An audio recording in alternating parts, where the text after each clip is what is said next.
Assalamualaikum warahmatullahi wabarakatuh. Pada kesempatan kali ini, kami akan mempresentasikan mengenai proyek UAS yang berjudul Analisis Perbandingan Algoritma SVM dan KNN untuk klasifikasi plat nomor kendaraan. Sebelumnya, perkenalkan nama saya Feby Milani dengan NIM 20110511060 dan teman-teman saya ada Erik Fernando, Irfan, Muhammad Gufian, Marwah Hal, Haga Excellent, dan Klini Suci Ambarwati. Selanjutnya. Jadi latar belakang kami memilih penelitian ini adalah setiap tahunnya jumlah kendaraan bermotor di Indonesia meningkat. Hal tersebut mengakibatkan antrian panjang pada jalan tol atau tempat-tempat yang memerlukan proses pencatatan nomor plat.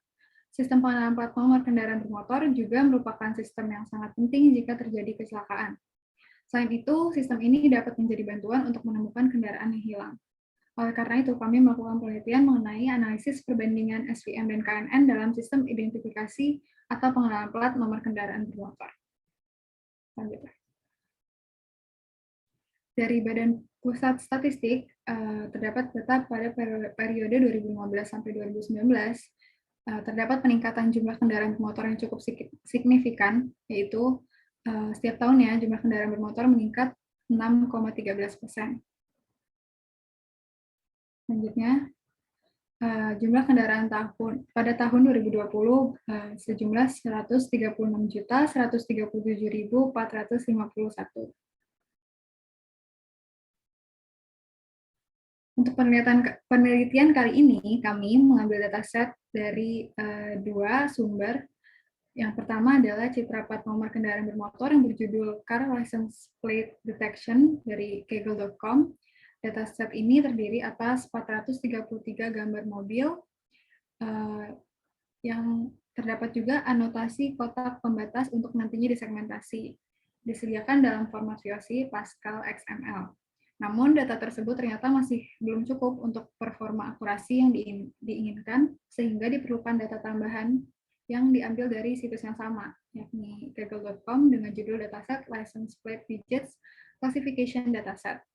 Dataset ini terdiri atas folder masing-masing kelas atau karakter, yang setiap karakternya berisi lebih dari 1.000 data. Pada dataset ini terdapat 36 kelas, yaitu dari A sampai Z dan angka 0 sampai 9. Selanjutnya. Algoritma yang diterapkan adalah KNN dan SVM. KNN merupakan salah satu metode klasifikasi citra. Prinsip kerja metode ini adalah dengan menghitung jarak kedekatan antara titik baru dengan titik data latih yang telah diklasifikasi.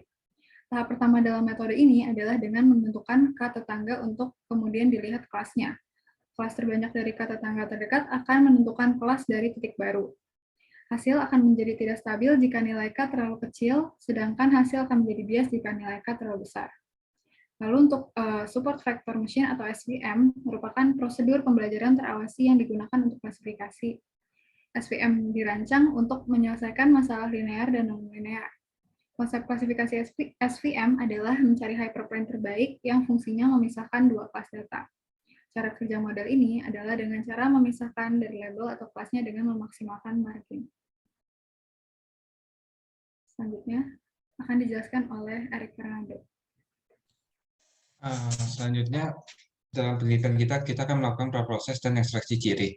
Praprosesnya memiliki beberapa tahap. Yang pertama, kita akan mengcrop image dari dataset pertama yang berupa mobil, akan kita crop untuk mendapatkan platnya saja menggunakan anotasi yang sudah disediakan oleh dataset tersebut. Setelah di crop, kita akan mensegmentasi citra untuk memisahkan setiap digit pada plat nomor tersebut. Setelah mendapatkan setiap digitnya, kita akan melakukan labeling menggunakan model tesseract. Kita melakukan labeling menggunakan model tersebut karena pada dataset ini kita belum mendapatkan labelnya. Setelah melakukan labeling dengan tesseract, kita mendapatkan 650 data. Namun pada data tersebut juga masih terdapat cacat pada labeling, sehingga kita melakukan labeling secara manual. Setelah melakukan labeling manual, kelompok kami memutuskan untuk menambahkan dataset karena pada dataset pertama itu tidak cukup. Selanjutnya kita melakukan menambah pada dataset kedua pada dataset kedua kita akan langsung masuk ke proses grayscale karena pada dataset kedua kita sudah mendapatkan data per karakter. Setelah kita melakukan grayscale, kita akan melakukan image enhancement seperti Gaussian blur dan median blur untuk memperjelas citra yang kita dapatkan. Setelah itu kita akan melakukan thresholding. Kita melakukan thresholding untuk mengubah latarnya menjadi hitam dan digitnya menjadi putih. Kenapa kita melakukan itu? Karena pada model ini akan lebih bagus jika kita menggunakan citra biner seperti itu. Setelah itu kita akan melakukan morfologi untuk memperbaiki digit-digit yang terputus atau digit-digit yang memiliki gambar yang melebihi areanya. Setelah itu kita akan melakukan ekstraksi ciri. Di sini kita menggunakan metode zoning, yaitu ICZ dan ZCZ. Kita menggunakan metode itu karena metode itu yang paling baik untuk model yang kita gunakan setelah kita teliti menggunakan metode-metode lainnya. Nah, selanjutnya kita akan melakukan hyperparameter untuk kedua model yang kita gunakan dan akan dijelaskan oleh Marwahal. Baik, selanjutnya ada tuning hyperparameter menggunakan algoritma KNN. Di sini saya menggunakan 3 buah parameter, yaitu ada n-neighbor, weight, dan juga metrik. Untuk n-neighbor sendiri yaitu merupakan jumlah tetangga terdekat yang akan dilibatkan untuk proses prediksi. Di sini saya menggunakan beberapa angka, dan selanjutnya ada weight. Di situ ada uniform sama distance. Dari dokumentasi yang saya baca, uniform sendiri adalah jumlah bobot tetangga ya terdekat itu di set menjadi uniform atau sama. Sedangkan distance itu memprioritaskan tetangga terdekat dan mengabaikan tetangga yang lainnya jika mereka agak jauh. Atau lebih mudahnya bisa disebut semakin dekat tetangganya bobotnya itu semakin besar. Selanjutnya ada metrik, yaitu ada Euclidean dan Manhattan. Euclidean sendiri itu jarak lurus atau terdekat dari 2 titik. Sedangkan Manhattan itu menjumlahkan selisih nilai X dan Y dari 2 buah titik.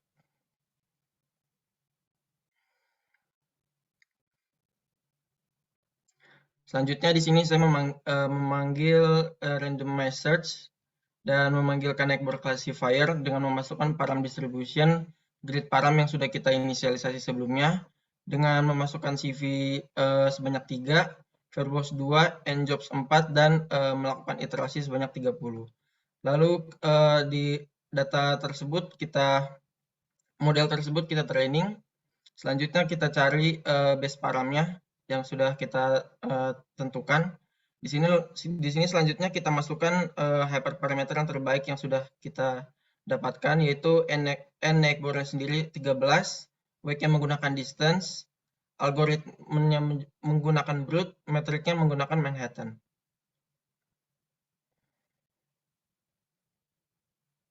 Selanjutnya, classification report di sini mendapatkan hasil akurasi sebanyak 0,88.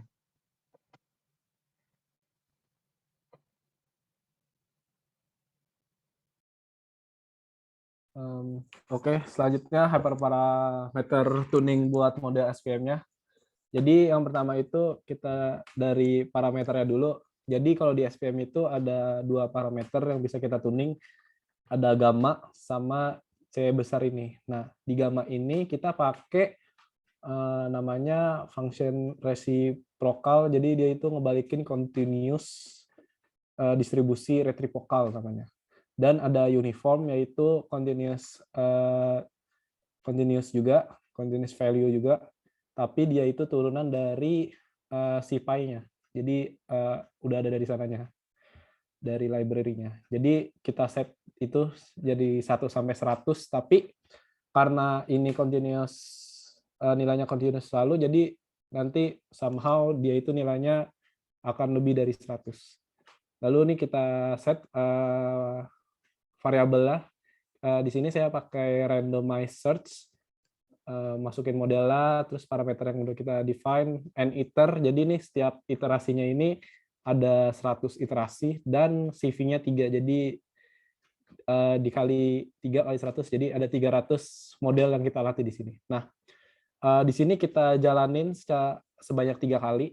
Jadi di sini ada 3 parameter yang terbaik yang kita dapatkan. Yang pertama itu ada 93, 13, dan 104.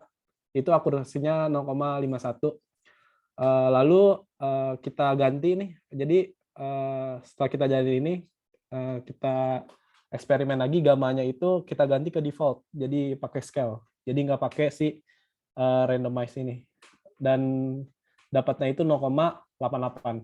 Nah, setelah itu kita jalanin lagi tuningnya. Untuk kedua kalinya kita dapat C-nya itu 88.79. Dan kita gamanya kita ganti, kita kasih scale. Jadi di tuning kedua itu kita nyari C-nya aja. Terus gamanya kita kasih scale dan dapat 0,89. Jadi ini ada deskripsi lebih lanjutnya lagi. Di C-nya 100.4 dan gamanya itu 93,13. Bisa dilihat data-data di layar. Jadi akurasinya ini 0,51 di akhirnya. Lanjut. Jadi ada kesamaan nilai dari di C-nya 104 sama boleh next. Di C-nya 88,79, tapi gamanya sama scale. Boleh ke sebelumnya. Jadi, tapi kalau misalnya kita lihat dari skornya, ternyata skor buat si C yang 100.4 ini, dia skornya lebih besar daripada skor yang setelahnya itu, yang tuning kedua, yang 88.79. Jadi ini bedanya sedikit banget, yang 8879 ini 0,886, yang sebelumnya itu 0,889. Jadi bedanya tipis banget. Jadi kalau misalnya di classification report-nya ini udah dalam bentuk pembulatan, jadi nilainya bisa dilihat sama nih 0,89, nah satu lagi 0,89 juga. Jadi tapi kelompok kita memutuskan ngambil yang skornya lebih tinggi, yaitu yang tadi 104.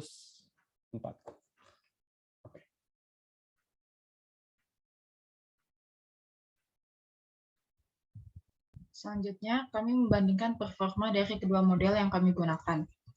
Untuk model yang pertama, yaitu model SVM atau Support Vector Machine, itu mendapatkan akurasi sebesar 0,89, precision dan recall dan juga F1 score dengan nilai yang sama.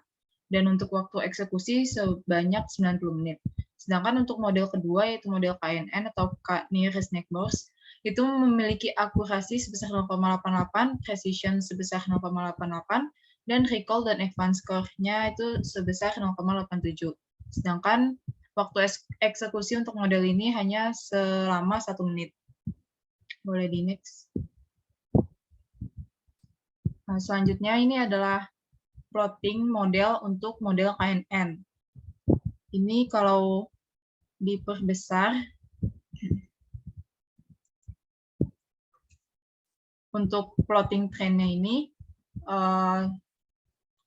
sesuai sama akurasi trainingnya itu sudah banyak yang sesuai dengan kelasnya masing-masing, baik kelas prediksinya itu sudah sesuai dengan kelas aktualnya. Sedangkan untuk plotting test di sini masih banyak terdapat kesalahan-kesalahan kelas di prediction-nya. Boleh lanjut. Begitu juga dengan SVM. Di sini contohnya untuk di plotting test-nya sendiri, di bagian kelas aktual R, itu dia diprediksi sebagai 8, itu sebanyak 11 data. Boleh di next. Sehingga kesimpulan yang kami dapat, yaitu dari penelitian yang telah dilakukan, algoritma model SVM atau Support Vector Machine itu memiliki performa yang lebih baik dibanding algoritma model KNN. Nah, untuk arsitektur model SVM yang digunakan sendiri itu meliputi kernel Gaussian Radial Basis Function atau RBF dengan nilai gamma berupa scale dan nilai C sebesar 100,4 sekian. Dan performa yang dapat dari model SVM ini, yaitu akurasi, precision, recall, dan F1 score itu memiliki besaran nilai yang sama, yaitu 0,89. Namun, Untuk model SVM sendiri ini, seperti yang tadi sudah dijelaskan, memiliki durasi waktu yang cukup lama untuk dilakukan eksekusi, yaitu sekitar 90 menit. Sehingga kalau untuk berdasarkan waktu, kesimpulannya lebih baik K-nearest neighbor atau KNN, karena hanya memakan waktu eksekusi sebesar 1 menit. Sekian dari kelompok kami. Kurang lebihnya mohon maaf. Wassalamualaikum warahmatullahi wabarakatuh.